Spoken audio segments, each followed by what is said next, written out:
دعا اللہ اور بندے کے درمیان ایک بہت خوبصورت تعلق ہے۔ آپ کو کچھ بھی چاہیے آپ اللہ تعالیٰ سے فوراً مانگ سکتے ہیں، اور فوراً مانگ بھی لینا چاہیے۔ آپ کسی خوف میں مبتلا ہیں تو آپ فوراً اللہ تعالیٰ سے پناہ مانگ لیں۔ آپ سے کوئی گناہ ہو گیا ہے تو فوراً اللہ تعالیٰ سے توبہ کر لیں۔ آپ کوئی بیماری میں مبتلا ہیں تو فوراً اللہ تعالیٰ سے شفا کی دعا کر لیں۔ آپ کو کہیں بھی جانے کی ضرورت نہیں ہے۔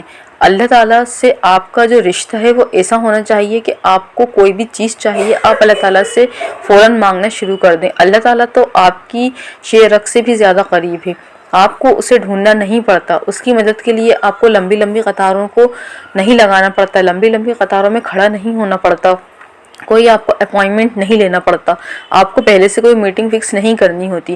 آپ کے دل میں کوئی بھی چیز کی خواہش اٹھتی ہے فوراً آپ اللہ تعالیٰ سے مانگ لو، کیونکہ آپ جانتے ہیں اور ہم مانگ بھی لیتے ہیں دعائیں اللہ تعالیٰ سے۔ ہمارے دل میں کوئی بھی بیٹھے بیٹھے اچانک خواہش اٹھتی ہے اور ہم اللہ تعالیٰ سے بنا مصلی بچھائے بنا نماز پڑھے ہم اللہ تعالیٰ سے دعا مانگ لیتے ہیں کہ اللہ تعالیٰ مجھے یہ چاہیے، اور اللہ تعالیٰ قبول بھی کرتا ہے۔ جو بندہ اللہ تعالیٰ سے ایسے رشتے بناتا ہے تو اللہ تعالیٰ اس کی چھوٹی بڑی ہر دعا کو قبول کرتا ہے۔ اللہ تعالیٰ تو خالق ہے، ہم یہ بات جانتے ہیں، جبھی تو ہمیں کوئی بھی خواہش ہوتی ہے، کوئی بھی چیز چاہیے ہوتی ہے تو ہم سب سے پہلے اس چیز کا سوال اللہ تعالیٰ سے کرتے ہیں، کیونکہ ہم جانتے ہیں کہ اللہ تعالیٰ جو ہے وہ ہمارا خالق ہے، وہ کچھ بھی آپ کے لیے پیدا کر سکتا ہے۔ اللہ تعالیٰ نے قرآن میں بھی ہمیں بتایا ہے، اللہ تعالیٰ نے جو ہم اسٹوریز قرآن میں بتائی ہیں نبیوں کی، اس میں ان کا تذکرہ کیا ہے کہ جیسے زکریا علیہ السلام جو تھے بڑھاپے کی انتہا پر پہنچ گئے تھے، اور انہوں نے اللہ تعالیٰ سے ایک وارث کی دعا کی اور اللہ تعالیٰ نے ان کی دعاؤں کو سن لیا۔ پھر آپ کو کیوں لگتا ہے کہ آپ کی دعاؤں کو قبول کرنا اللہ تعالیٰ کے لیے مشکل ہوگا؟ آپ کو یاد رکھنا چاہیے کہ اللہ تعالیٰ جو ہے وہ ہر چیز پر قادر ہے، اور اللہ تعالیٰ نے فرمایا ہے اے میرے پروردگار میں تجھے پکار کر بھی کبھی نامراد نہیں ہو رہا۔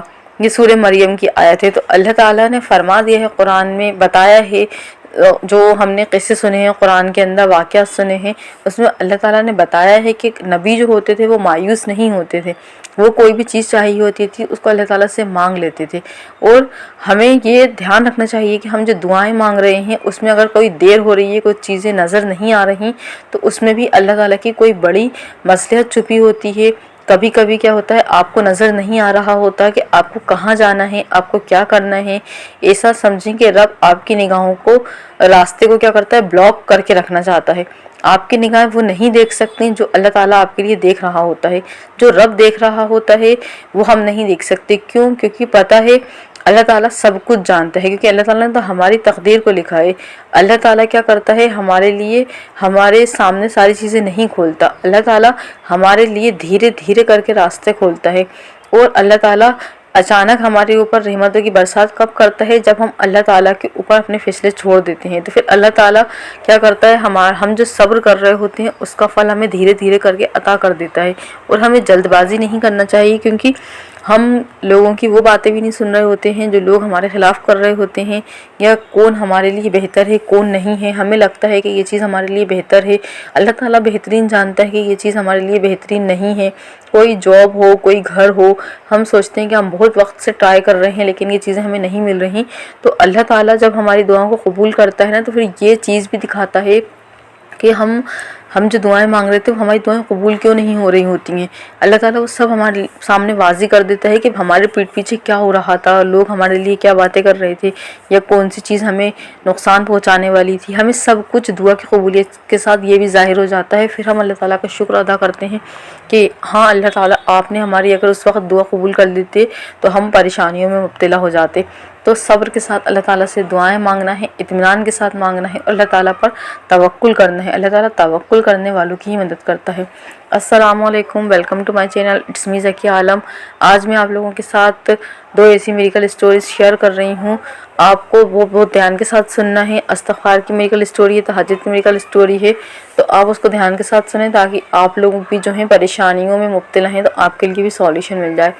تو پہلی میریکل اسٹوری ہے استغفر اللہ کی میریکل اسٹوری۔ انہوں نے لکھا ہے کہ میرے ایک دوست کو 17 سال پہلے جادو کا اثر ہوا تھا اور وہ اس کی وجہ سے شدید تکلیف میں تھا۔ پھر اس کی آنکھ زخمی ہو گئی اور اس کے بعد اس کی پریشانیاں مزید بڑھتی چلی گئیں، یہاں تک کہ ایک دن اس نے مجھے کہا میں خودکشی کرنا چاہتا ہوں۔ میں نے اس سے کہا میں تمہیں ایسی دوا دوں گا جو کسی اور کے پاس نہیں ہے۔ اس نے حیران ہو کر پوچھا وہ کیا ہے؟ میں نے کہا تم روزانہ 3000 مرتبہ استغفراللہ پڑھو اور اس کے معنی کو سمجھو۔ تقریباً 21 دن بعد اس نے مجھے کال کر کے کہا میں تم سے ملنا چاہتا ہوں۔ جب میں اس سے ملا تو اس نے اپنی حیرت انگیز تبدیلی کے بارے میں بتایا۔ وہ بڑی تعداد میں استغفار پڑھنے لگا، یہاں تک کہ اسے محسوس ہونے لگا کہ اس کے جسم کے اندر جو جیسی چیزیں ہیں وہ سب کٹ رہی ہیں، مطلب جو کہ وہ جادو کی تھیں۔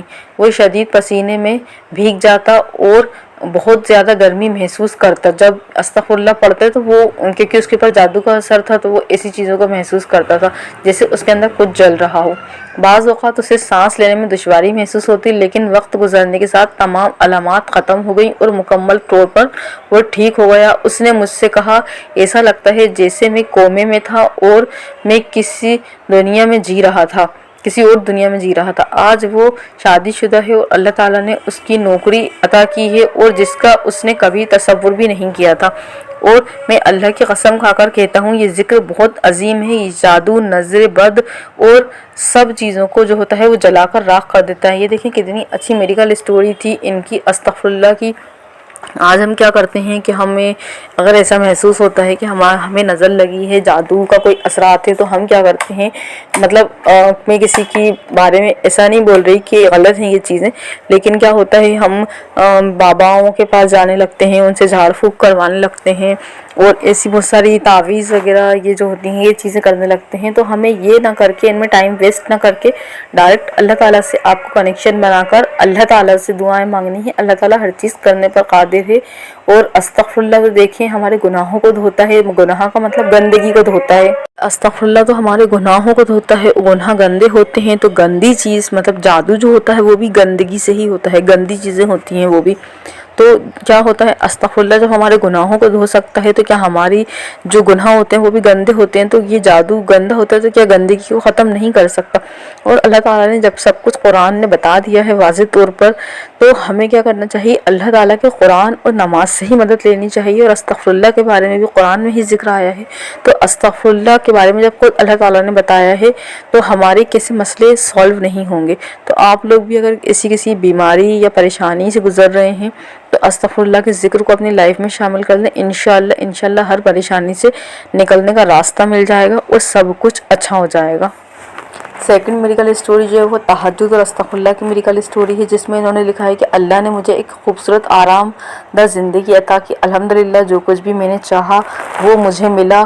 میں ایک باوقار پیشے سے وابستہ ہوں اور اس کے ساتھ ساتھ ایک کامیاب کاروبار بھی کرتا ہوں۔ الحمدللہ اللہ نے مجھے ایک خوبصورت گھر، گاڑی اور ایک بہترین خاندان سے نوازا ہے۔ الحمدللہ میں کسی بڑی چیز جیسے شراب اور یا کسی غلط کام میں ملوث نہیں ہوں۔ میں 5 وقت کی نماز پڑھتا ہوں اور ہفتے میں 2 یا 3 بار تہجد بھی پڑھتا ہوں۔ میں پہلے بھی استغفراللہ پڑھتا تھا، لیکن پچھلے کچھ دنوں سے میں نے ہاتھ پر کاؤنٹر باندھ لیا ہے تاکہ زیادہ سے زیادہ استغفار کر سکوں۔ جو کچھ بھی مجھے ملا تہجد اور استغفار کی برکت سے ملا۔